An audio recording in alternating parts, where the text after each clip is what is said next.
Hi, everyone. This is Dr. Level, and we are going over methods and ethics today. The good news is that you've done the hard part. The first 3 weeks of readings, especially week 3 with all of the theorists, were the hardest. From here on out, uh, it should be more, let's say, tangible and being able to see what we're going through. Today, we are looking at the sociological research methods and the ethics behind them. And what's important to note is that your method will always depend on your question and your definition. So, depending on the type of question you're asking, you will need to use a different definition or a different method. If you're asking questions about large groups of people, then you'll probably need to do something along the lines of a survey. If you're interested in processes, in how things act on the ground and behaviors, you'll probably need to do something like field work or observations and ethnographies. So always keep in mind that not every research method will fit every research question, and you have to be very clear on why you are engaged in a certain method. Now, let's talk about how we define things. Um, in the 1960s, there was a case in the Supreme Court where the famously the court was asked to define um, what is pornography because the justices were trying to determine whether something was free speech, if it was obscene. And so they were trying to determine how terrible something was, like, or not how terrible, but how obscene or how pornographic it was. Justice Stewart said, I'm not going to try to define it anymore, but I know it when I see it. Um, this is one of the problems with concepts like pornography, but especially in the social sciences, as you're going through different concepts, they can mean different things to different people, and it's hard to know how you are measuring it. So a good example is what is poverty? How would you define it? And how do you know when someone counts as being poor or when someone is not poor? What's the dividing line between that? And I'm going to walk you through how the United States understands poverty, how the United States has operationalized it, and we'll talk about what an operational definition is at the end. Um, and hopefully, this shows you different ways of thinking about poverty. We might think about poverty as a not being able to achieve our goals, not being able to survive, have the basic necessities. But in the US, we started really focusing on how to define poverty in the middle of the 1900s. President Johnson launched a war on poverty, which was a series of efforts to reduce the number of people in poverty. And to do this, they needed a certain standard of measurement. So they needed to know what poverty was, who was in poverty, why they were in poverty, and how to help them get out. And so what happened was Molly Orshansky was a Polish immigrant who was working for the Social Security Administration, and she decided that she was the one who kind of really focused on how could we understand and measure poverty. So she conceptualized, and this conceptualization is the way to define a word. Um, Poverty was defined as the income needed to purchase basic necessities. Now, the problem was there was no um, consensus on what people needed or what was a basic necessity, right? When they talked about shelter and housing, they argued about what kind of housing was a basic necessity. When they talked about transportation, there were arguments. But the one thing they were able to focus on was food. Everyone agreed that there was a certain standard of food and nutrition that a human needed to have their basic needs met.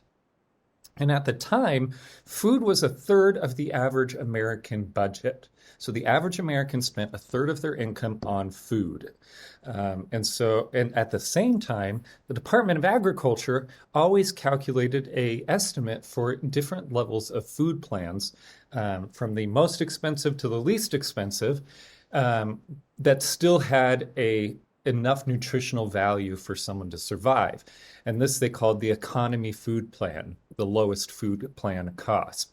And so what Molly Orshansky did was she developed the poverty line by taking the economy food plan, and since food was supposed to be about a third of the budget, she multiplied it by 3 so that the average American's budget was the average poverty level was an estimate of the cheapest food budget times 3. So we can kind of make sense of this. If we're trying to provide a measurement for what is the average budget that the person needs to not be in poverty, and we can agree on the cost of food, and we can agree that it is a third of the total US consumer budget, then if we multiply it by 3, we can estimate the total budget. And that's how Orshansky developed the poverty line.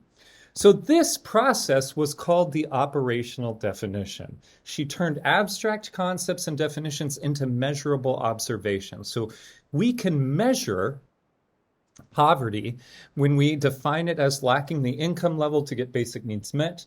And then we can provide an operational definition of poverty is the family incomes under the poverty line, and the poverty line is the economic meal plan times 3. So then all we need to do every year is find the different family incomes. Then we use the Department of Agriculture's economic poverty or economic meal plan, multiply it by 3, and see which incomes fall under that poverty line. This still happens today with a little bit of update. First, we determine the family size. Then we calculate the economy food plan cost multiplied by 3, and we update it yearly for inflation. Now, this isn't the best measurement of poverty. We could think about, there's a lot of arguments that poverty should be seen relationally, that it matters less, especially in wealthy countries, it matters less whether you meet a certain level of income, and more, are you at a disadvantage relative to other people in your community. If you are the poorest in a wealthy community, you might have less possible outcomes for education, for work, for healthcare than someone who is the richest in a poor community. So in wealthy countries, a lot of researchers argue that you need a more relational definition and operation of poverty rather than something like this, which is an absolute line that people have to meet to be able to be considered in or out of poverty. So we could think about a lot of social terms that are hard to define, like happiness, crime, criminal. I'm trying to think of things that aren't inequality-based. Creativity, art,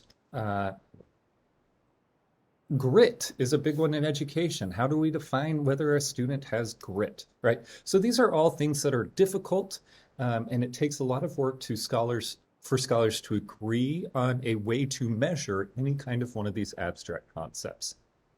Okay, so once you have a definition and you have a research question, we then need to move into the method, choosing the method that fits our definition and question. The five of the most common,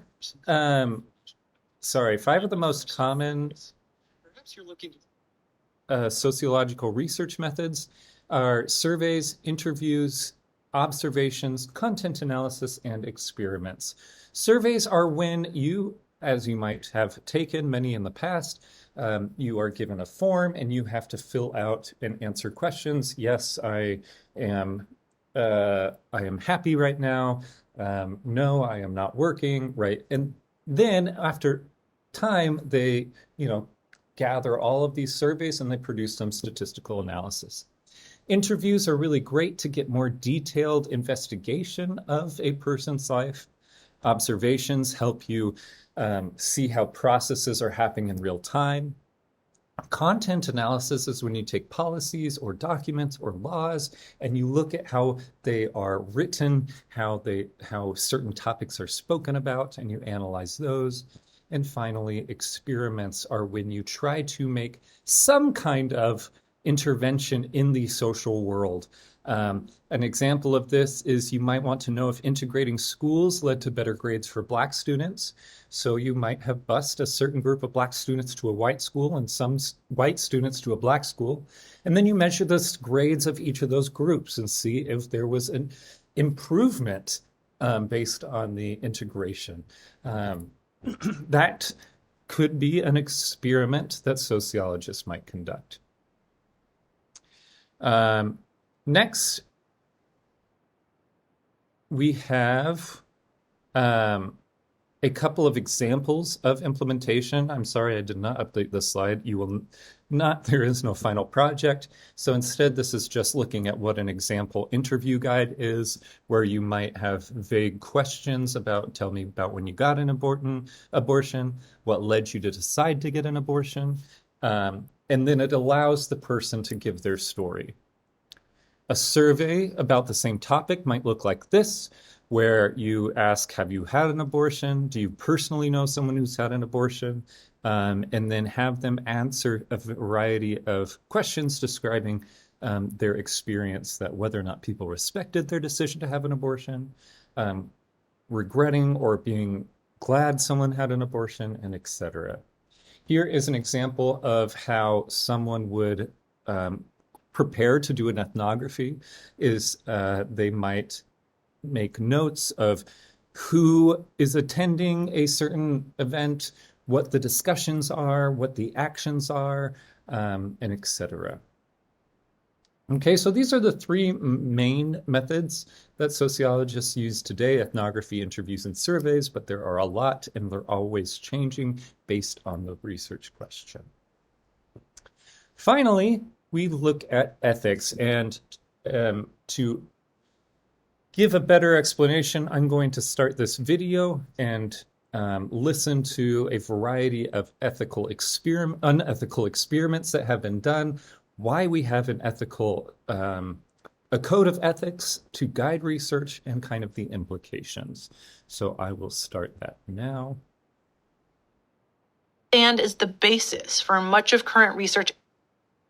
Adrienne Hill, and welcome back to Crash Course Statistics. Today, we're going to take a step back from sampling and regressions to talk about the impact of all that statistical gathering. We've seen that the interpretation of this information can have real lasting effects on our society, but its collection can also have lasting effects on the subjects. The process of gathering and applying statistics can affect real people's lives, which means there's a responsibility to gather and use this data ethically. Today, we're going to discuss 5 stories. 4 of them are real, and all of them can help us learn where collecting data can go wrong and how we can help prevent these things from happening again.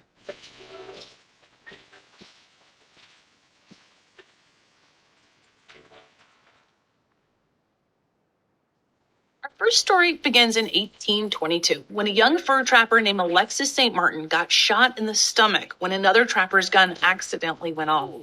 The wound was serious, but a local army doctor, William Beaumont, was able to stabilize St. Martin through a series of presumably painful anesthetic-free surgeries. But Dr. Beaumont couldn't close the wound, which left a small hole called a gastric fistula that allowed access to the stomach.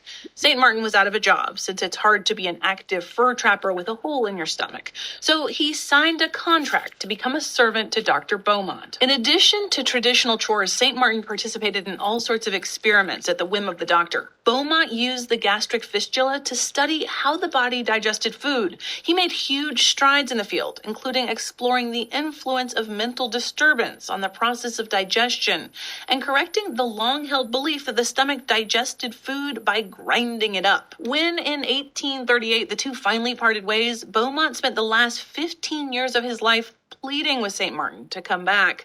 Maybe unsurprisingly, St. Martin declined. Without this strange situation, the field of gastroenterology may have progressed more slowly. In fact, St. Martin's fistula was an inspiration to Pavlov, who used fistulas in dogs during his famous classical conditioning experiments.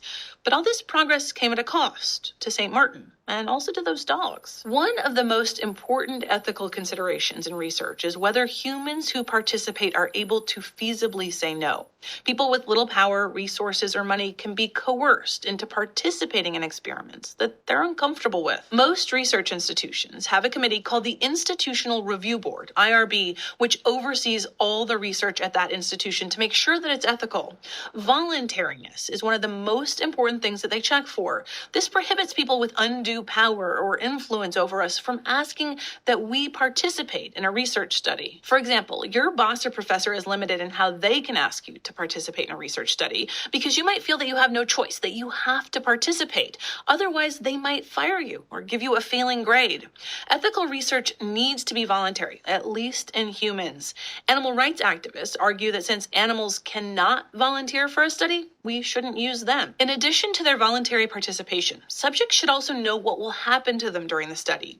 This was not the case in 1932, when the Tuskegee Institute began a 40-year-long study on over 600 black men. Under the guise of free medical care, the men were secretly enrolled in a study to observe the long-term progression of syphilis.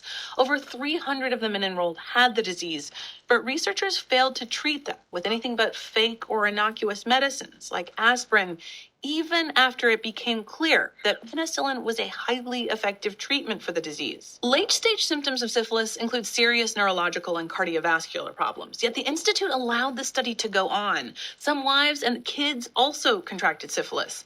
In 1972, public outrage caused the study to close down when news of unethical conditions was leaked to the media. In 1951, at the same time the Tuskegee study was running, a poor tobacco farmer named Henrietta Lacks went to Johns Hopkins Hospital in Maryland and had cells from a tumor collected without her knowledge or consent. These cells were used to grow a new cell line called the HeLa line, which scientists used to do in vitro experiments. The cell's ability to thrive and multiply outside her body made the cell line useful to researchers. It's still used today for medical research, lending itself to cancer and AIDS research, as well as immunology studies, like the one that led Jonas Salk to discover the polio vaccine. And in 1955, HeLa cells were the first human cells to be successfully cloned. Over time, the cell line and the discoveries it facilitated became extremely lucrative for researchers, but Lacks and her family didn't receive any financial benefit. These studies emphasized the need for informed consent. Subjects have the right to not only receive all the facts relevant to their decision to participate, they have the right to understand them. Many institutions require that information must be presented clearly and in a way that's appropriate for the subject's comprehension level. Even children whose parents are legally allowed to consent for them must get an age-appropriate explanation of what will happen in the study. This is incredibly important because it respects the dignity and autonomy of the subject, allowing them to stop research procedures at any time. That incentivizes researchers to design studies with more acceptable levels of risk. In all three of those stories, the research procedures didn't have any benefit to the patients. In 1947, the Nuremberg Code was created in order to establish guidelines for the ethical treatment of human subjects. One of the main tenets is beneficence, which not only requires that researchers minimize the potential risk to subjects, but also requires that the risk should be outweighed by potential benefits to the patient and the scientific community. The Nuremberg Code was created and implemented after the Second World War, during which horrifying experiments were conducted on prisoners in Nazi concentration camps. The Nuremberg Code lays out 10 principles to which modern-day studies still must adhere.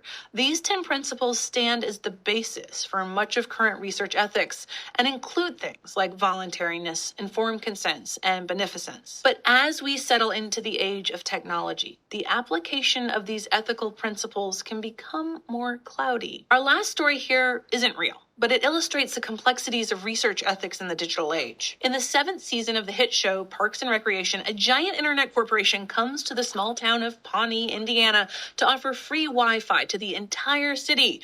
Everyone gladly accepts. They like the free service. But when boxes of personalized gifts arrive at every citizen's doorstep, some become a little concerned because the gifts are perfect, fitting the exact interests of the recipient. Someone who collects stuffed pigs dressed as celebrities gets Samuel L. Jackson, and someone obsessed with politics gets the newest Joe Biden poetry collection.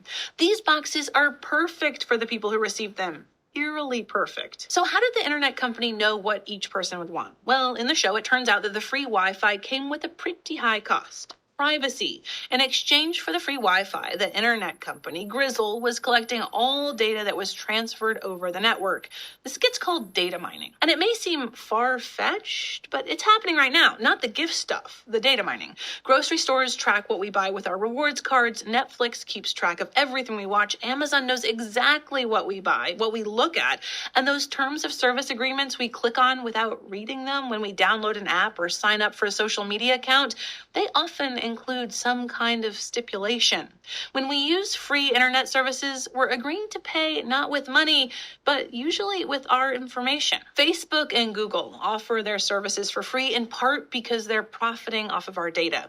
They might be using it for research or to customize our experience on the site so that maybe we buy or watch more stuff on Amazon and YouTube.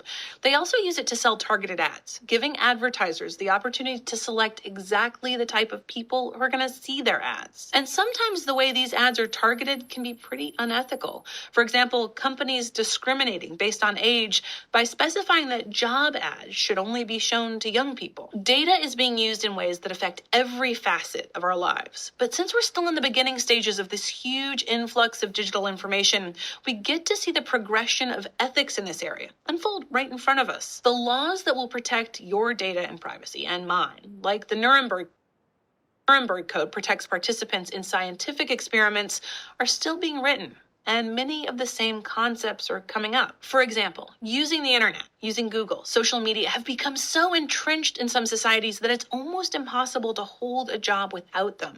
And if that's the case, we need to ask whether it's ethical to require that users sign over their right to privacy in order to use them. Or like in most clinical studies, does that border on coercion? We also need to ask whether companies that use or sell our information be held to the standard of informed consent, which requires agreements to be in language that's simple enough for the user to understand what they're agreeing to, even if they don't have a law degree.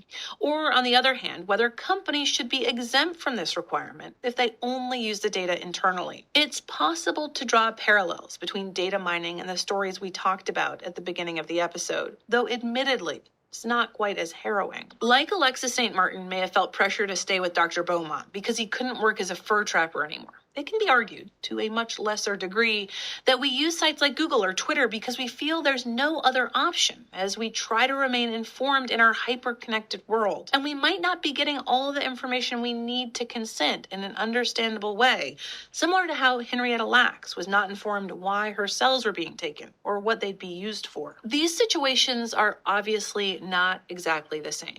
And we, as a society, need to decide how to apply the principles of research ethics in these new digital spaces. As we move forward and gain the ability to do things like sequence an entire genome in days rather than years, we open the door for amazing advances in personalized medicine that could save millions of lives. But we also open the door for abuse of this sensitive information. The conversation about how to handle these types of situations is still going on. We're the ones who will decide what is said, and we're going to be the subject of those decisions.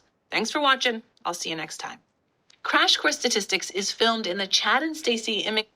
Okay, so she went over quite a few things, but a couple of the ones to note are when we are performing research and extracting data from various people, are we respecting the dignity and autonomy of those individuals? Are we providing information about the research? Are we protecting their privacy and making sure that we are not relaying confidential information outside to other folks? Are we making sure that we are addressing power dynamics in which is it okay for a researcher to go in and analyze a closed community that does not want outsiders? How does that work? So a lot of these issues are important and things that sociologists grapple with every day and every time they conduct a research study. As the video noted, there are institutions that protect participants.